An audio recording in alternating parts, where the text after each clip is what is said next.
Okay, hello. Katulad nyo ba ako? Mahilig din kayo dun sa green tops ng onions. Well, papakita ko sa inyo paano ipatubo ito ng madalian lang. Kailangan nyo lang tubig saka lalagyan. First of all, ito, green onion natin. Tatanggalin natin yung part na nasisira na o nag-cure. Yung part na.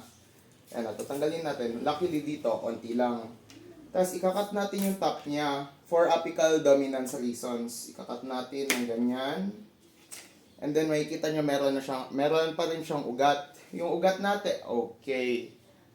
Wait lang, nakalimutan kong kumuha ng lalagyan.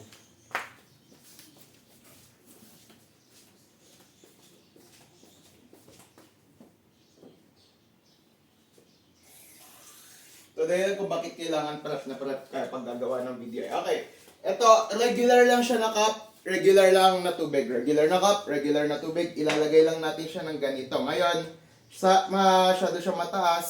So, tatanggalin natin. Magdadrawing tayo. Okay.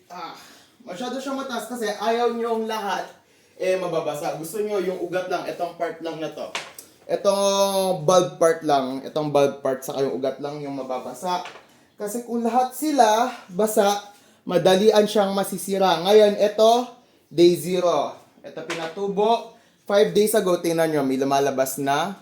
And then ito, pinatubo siya 8 days ago. Ayan na. Tumutubo na siya ng maayos. Kung gusto nyo, pwede nyo rin siyang itanim sa lupa kung ganito na siya.